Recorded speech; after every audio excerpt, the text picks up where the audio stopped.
Dhatu Anwat adalah pohon bidara atau sidr yang kaum musyrikin biasa meletakkan senjata-senjata mereka, menggantungkannya di cabang-cabang pohon tersebut untuk berharap mendapatkan keampuhan atau kesaktian.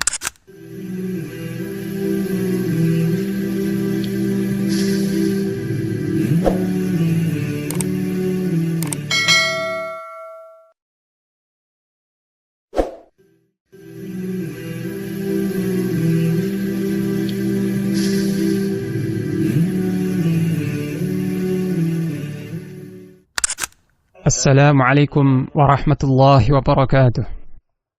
Innal hamdalillah nahmaduhu wa nasta'inuhu wa nastaghfiruh wa na'udzu billahi min shururi anfusina wa sayyiati a'malina. Man yahdihillahu fala mudilla lahu wa man yudlil fala hadiyalah. Amma ba'd. Kaum muslimin rahimakumullah, para pendengar yang budiman. Setelah mengingkari permintaan mereka untuk dibuatkan Tuhan-Tuhan palsu, maka Allah subhanahu wa ta'ala mengingatkan nikmatnya yang telah dilimpahkan kepada Bani Israel, yaitu diselamatkannya mereka dari penindasan Fir'aun, kekejaman Fir'aun, dan kebiadaban bala tentaranya. Dan Allah ta'ala telah menenggelamkan Fir'aun serta bala tentaranya, sementara Bani Israel melihat, menyaksikan sendiri kehancuran musuh-musuh mereka itu. Sehingga hati mereka menjadi puas melihat kebinasaan dan kehancuran kaum musyrikin, yaitu Fir'aun dan bala tentaranya yang selama ini menindas dan menzalimi mereka. Maka setelah ini semua, pantaskah bagi orang-orang yang diberi nikmat oleh Allah dengan nikmat yang besar tersebut melupakan Allah Ta'ala yang memberikan nikmat, melupakan hak Allah sebagai satu-satunya ilah, kemudian meminta sesembahan lain selain Allah Ta'ala? Maka bagaimana kalian ingin menyembah selain Allah? Bagaimana kalian, wahai Bani Israel, ingin menyekutukan Allah dengan patung-patung seperti itu? Padahal kalian mengetahui, yakni patung-patung itu tidak dapat mendatangkan manfaat sedikitpun bagi para penyembahnya, dan tidak juga dapat menolak mudarat dari mereka. Patung-patung itu diciptakan oleh para penyembahnya. Patung-patung itu makhluk yang lemah, tidak memiliki kuasa sedikitpun terhadap dirinya atau para penyembahnya. Sementara Allah Ta'ala adalah zat yang maha pencipta, pengatur alam semesta, pemberi rizki. Dialah yang mampu memberikan manfaat dan menolak mudarat. Maka setelah penjelasan ini, sungguh keadaan Bani Israel yang melontarkan permintaan itu sangat aneh, sangat mengherankan. Maka Musa alaihissalam mengingatkan kaumnya, Bani Israel, supaya mereka takut kepada Allah dan bertaubat kepadanya atas permintaan tersebut. Pendengar yang budiman, para ulama telah menjelaskan bahwa maksud perkataan Musa alaihissalam kepada kaumnya, wa huwa faddalakum 'alal 'alamin, padahal Allah telah memuliakan, telah mengutamakan kalian atas penduduk alam semesta ini, maksudnya adalah Bani Israel diutamakan atas seluruh penduduk bumi pada zamannya saja, ini pada zaman mereka. Karena pada zaman itu, merekalah yang menjadi sahabat seorang Nabi dan Rasul. Bersama mereka ada Nabi dan Rasul Allah, dan mereka adalah orang-orang yang beriman. Kaum muslimin rahimakumullah, dari penjelasan ayat-ayat tadi, maka kita dapat mengambil beberapa pelajaran dari surat Al-A'raf ayat yang ke-138 hingga 140 ini. Di antaranya adalah, pertama, permintaan Bani Israel kepada Nabi Musa alaihissalam agar dibuatkan bagi mereka sesembahan selain Allah, ini menunjukkan besarnya kebodohan mereka tentang keagungan dan kebesaran Allah, serta hak Allah sebagai satu-satunya sesembahan yang tidak ada sekutu baginya. Oleh karena itu, Musa alaihissalam mengingkari mereka dengan berkata, sesungguhnya kalian ini adalah kaum yang bodoh, tidak mengenal sifat-sifat Allah, keagungan dan kebesarannya.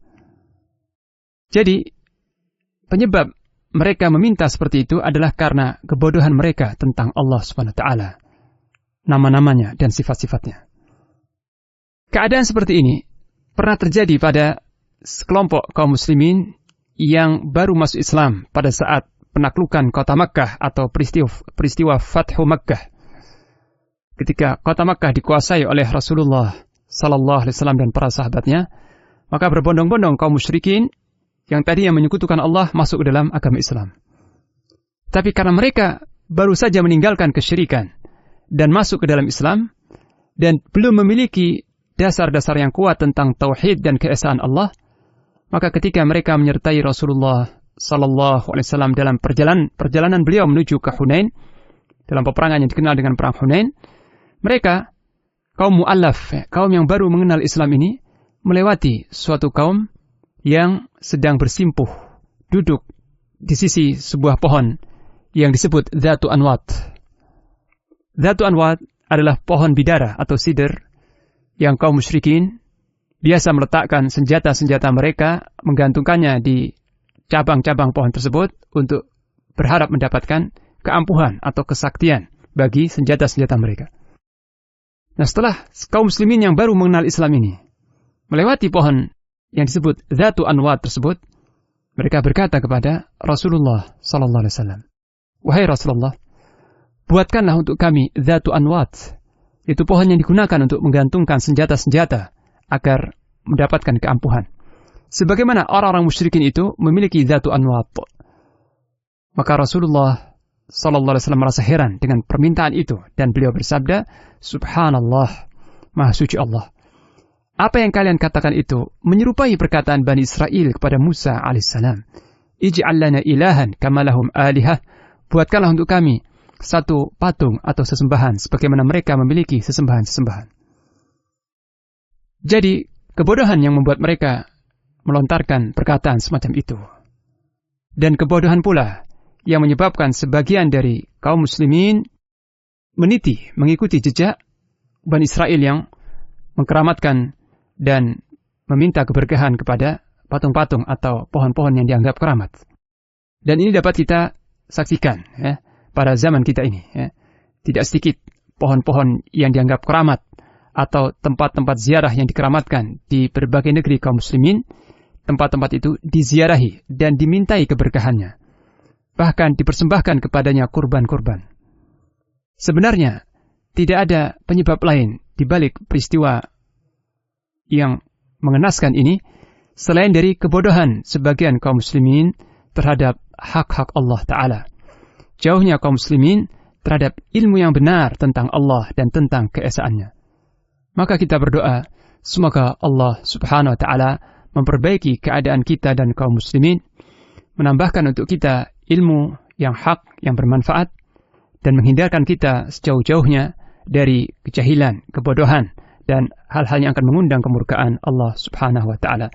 Demikian, wa sallallahu ala nabiyina Muhammad wa ala alihi wa sahbihi wa baraka wa sallam.